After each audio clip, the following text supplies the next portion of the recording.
I don't know what it means to be British anymore. The Empire's gone, the Olympics are a distant memory, and JLS have split up. But if it means anything, I would hope that when people overseas think of us here in Britain, they think of a nation characterised by fair play and kindness. And baking.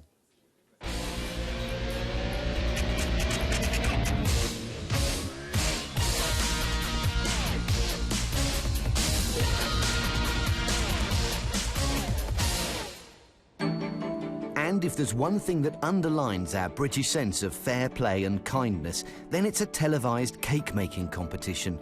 Like the contrasting quarters of a Battenberg, cake unites us, covering us in marzipan meaning. For who among us can't enjoy cake? Apart from some diabetics and celiacs. They have their own special cake. Yes. And the lactose intolerant. But this is no ordinary televised cake-baking competition, if such a thing exists. No, this is more of a parody. It's a storytelling device to introduce you to some people who can't bake cakes, not because of dietary requirements, but because they chose the wrong kitchen company. This is them, Indesign Limited of Barnet, and the person in charge of providing your design of an interior nature, Director Larissa Arnold. Layla Curry hired Larissa to redo the kitchen in her bungalow, paying a deposit of £1,700, money she'd inherited after her mum died. This is the design Larissa came up with. Looks pretty professional, right? Small problem. When Layla's fitter took a look, he realised it couldn't actually be built this way. He said, no, that sink can't move to the corner because it's a major, major move of the pipe and the mains to be able to move the kitchen to the side. Over the next few months, Layla tried to get Indesign to either redesign the room or return her money, but Larissa didn't do either, meaning Layla now can't afford to replace her worn-out kitchen. It was your mum's money? Yeah. What would That's the sad part. What would she think of this? She would be very upset that I sort of, just squandered the money, and she was always very, very careful about money. Thankfully, Layla hadn't already ripped out her old kitchen, but mum of two, Claudia Tavasoli, had. She paid Larissa £4,000 up front and got rid of her old units, ready for the delivery of her new ones. Twice she had fitters ready to start work, and twice the kitchen failed to arrive. We had to send them back home and then pay them for the work that they haven't done. Without any kitchen units, Claudia's family had to exist on ready meals and do the washing up in the garden. Eventually, Larissa did provide some carcasses or cupboard backs. However, the carcasses put together, they were too big comparing to my kitchen. We didn't have a dishwasher cabinet. The boiler cabinets, the depth was too small. So it didn't actually fit the boiler? Didn't fit the boiler. In all, Claudia spent 10 months chasing Larissa, but no joy. The constant lies and promises that you're gonna get a new kitchen and then getting your hopes high, and then, every time is another disappointment. It's more stressful than, if they just taken the money and just run away. Claudia took Indesign to court. That didn't work either, because in total, Larissa now has 17 county court judgments against her and owes a staggering £60,000 to customers she's let down. How much of that has she actually paid back? Not one penny. A big no-no, and what we on Rogue Traders call the showstopper. So it's time to experience the Indesigned treatment ourselves. This is our stooge, Louise. She pretends to live alone in this West London flat and that she wants to make her small kitchen seem a bit more spacious. It should be a bread and butter job. What will Larissa make of it? Hello. Hi. Hello. Nice to meet you. Nice to meet you too. You thought about colours and style? Yes, a few things that I want to move around. Just a few.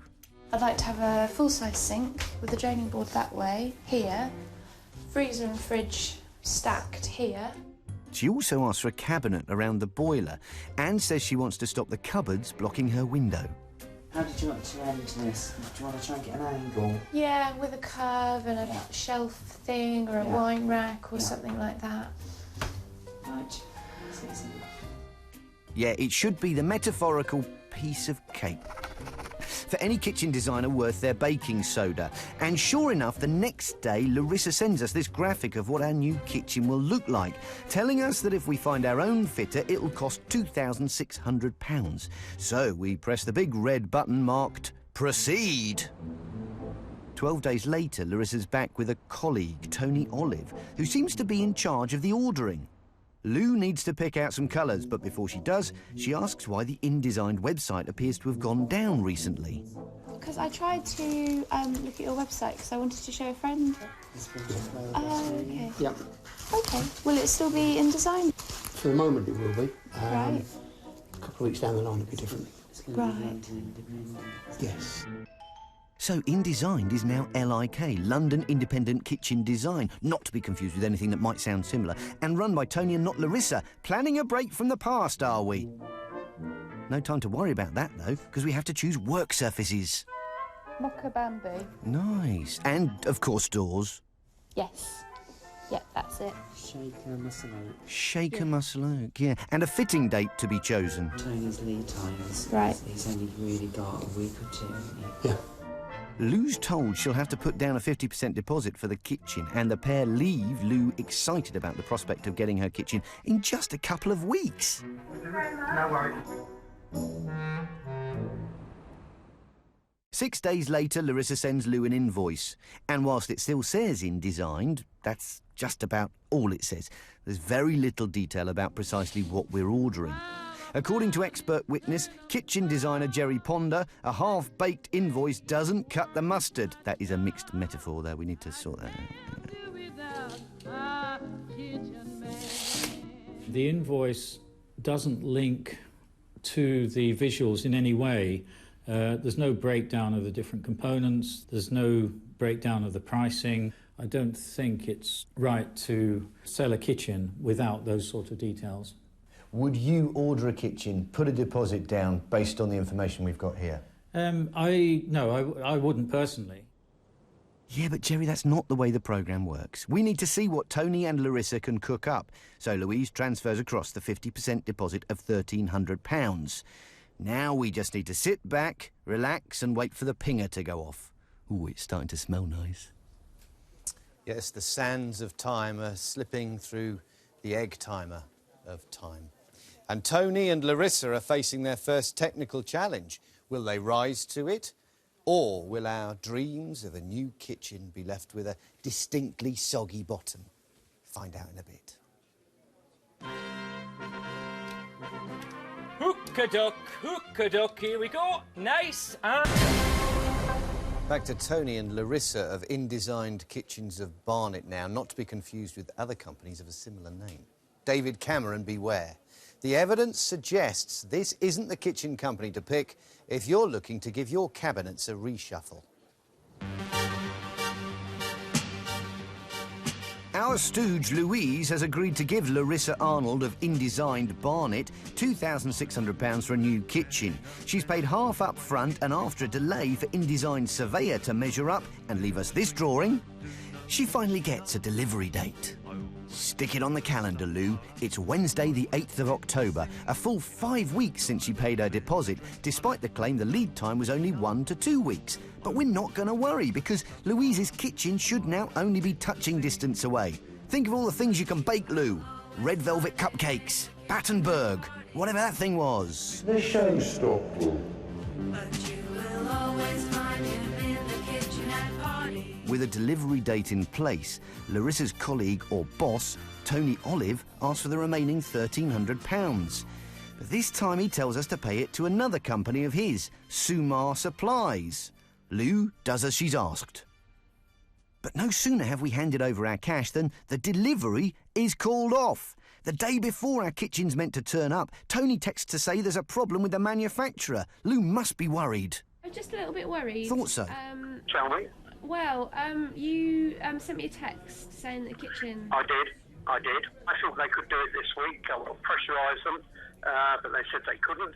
As much as I pleaded, it fell on deaf ears, I'm afraid.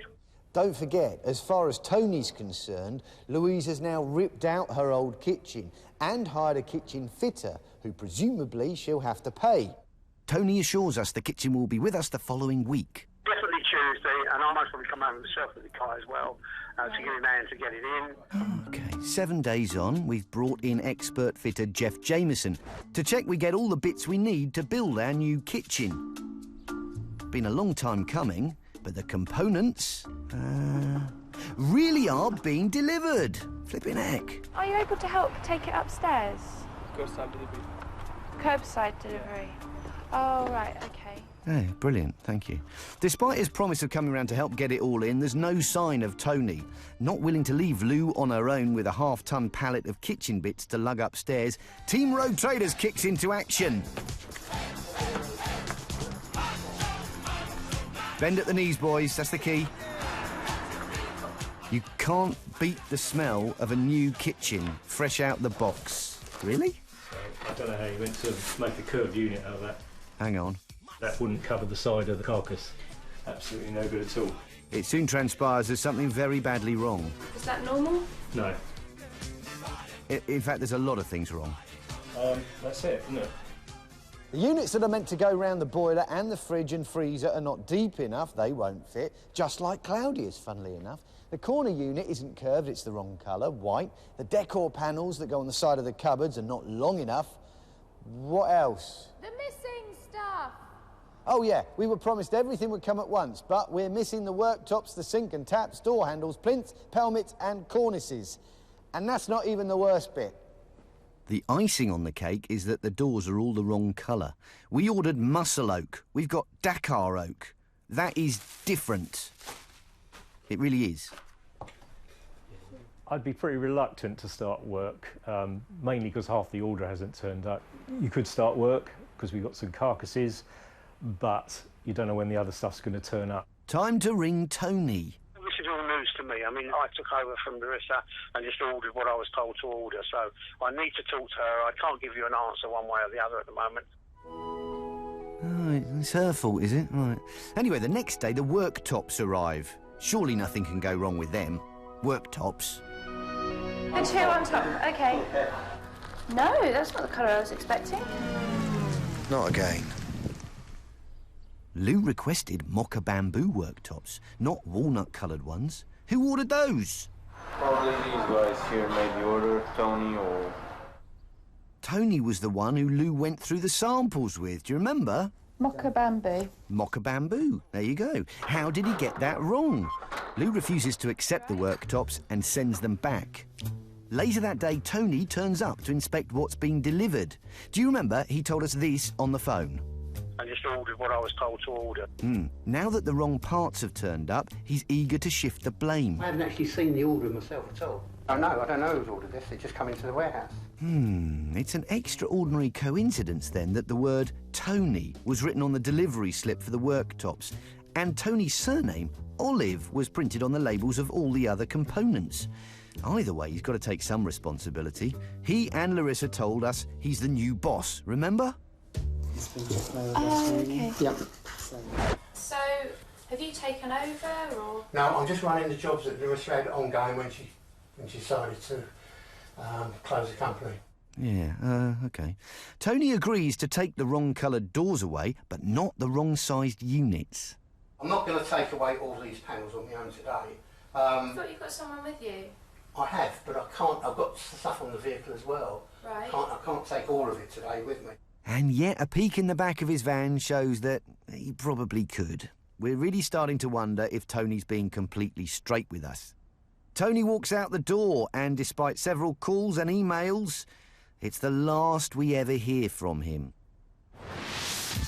Now, they say the proof of the pudding is in the eating.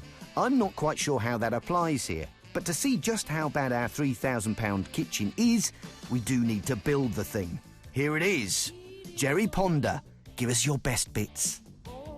Well, this unit was designed to house a fridge and a freezer. It would be impossible to fit both of the appliances. Jerry, you're not using your imagination. Right. All you just do, take the freezer compartment and you put it there. Yes. This unit is completely wrong. It was designed as an open shelf unit, which would normally have a nice curve on the end of it. It's completely unfit for purpose. Here's the boiler in its... Well... And here's the cupboard Yes. to house the boiler, shall we? Yes, well, we could try, but I'm afraid that simply isn't going to work. It's the wrong height, the wrong depth. That's just going to poke out. Yep. Oh, dear. And there goes the boiler. And I am not gas safe registered. It's an appalling example of poor customer care and poor project management. People dream about having a new kitchen, and if this is what they're left with, nothing usable, it would be absolutely devastating. Devastating indeed. It's nearly time for me to catch up with Tony and Larissa. To do that, we've invited them round to ours for a bit of a do. We've even rustled up a special cake to mark the occasion. And if you think this one is big, you've seen nothing yet. The invites are in the post, RSVP, in about 10. Back to Indesign Barnet, or London Independent Kitchen Design. LIC, as they are now calling it. They've taken £2,600 from our stooge for a new kitchen, but all we've got are the guts of the cupboards, some of which don't even fit. And that means it's time for them to get their just desserts. Yes, we've come up with a genuine showstopper this time, and they've got the consistency just right. Tony and Larissa are en route to this house thinking they're about to seal a deal to sell a high-end big-money kitchen to our new stooges Alex and Nick, who are really enjoying themselves. Indesign have stopped taking lose calls, but it does seem they're more than happy to talk to anyone offering new, lucrative business. Yeah. It does feel like Tony and Larissa are in the process of reinventing Indesign as LIK. And that means maybe they're going to carry on letting people down, giving them half a kitchen, but keeping all the money. We can't allow that to happen. They need to understand the scale of the problem that they're creating. We do love cake. I'll only burst free from my sugary, carb-laden den when our stooges utter the name of the patron saint of baking herself, Mary Berry.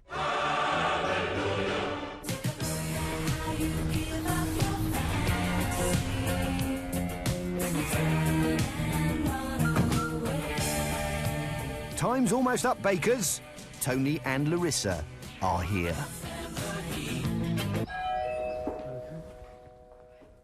Hello there. Nice to meet you. Tony. Nick, nice to meet you. Oh, welcome again. Thank you. We're having a party. I love cake, so I think it's Wow. I know, Very nice. I think it's a cake that Mary Berry would be proud of. Absolutely. I do. Hello, Tony, how you doing? Matt Allwright, BBC Rogue Traders. How you doing? Nice to meet you. Hello, Larissa, how are you? Good to see you.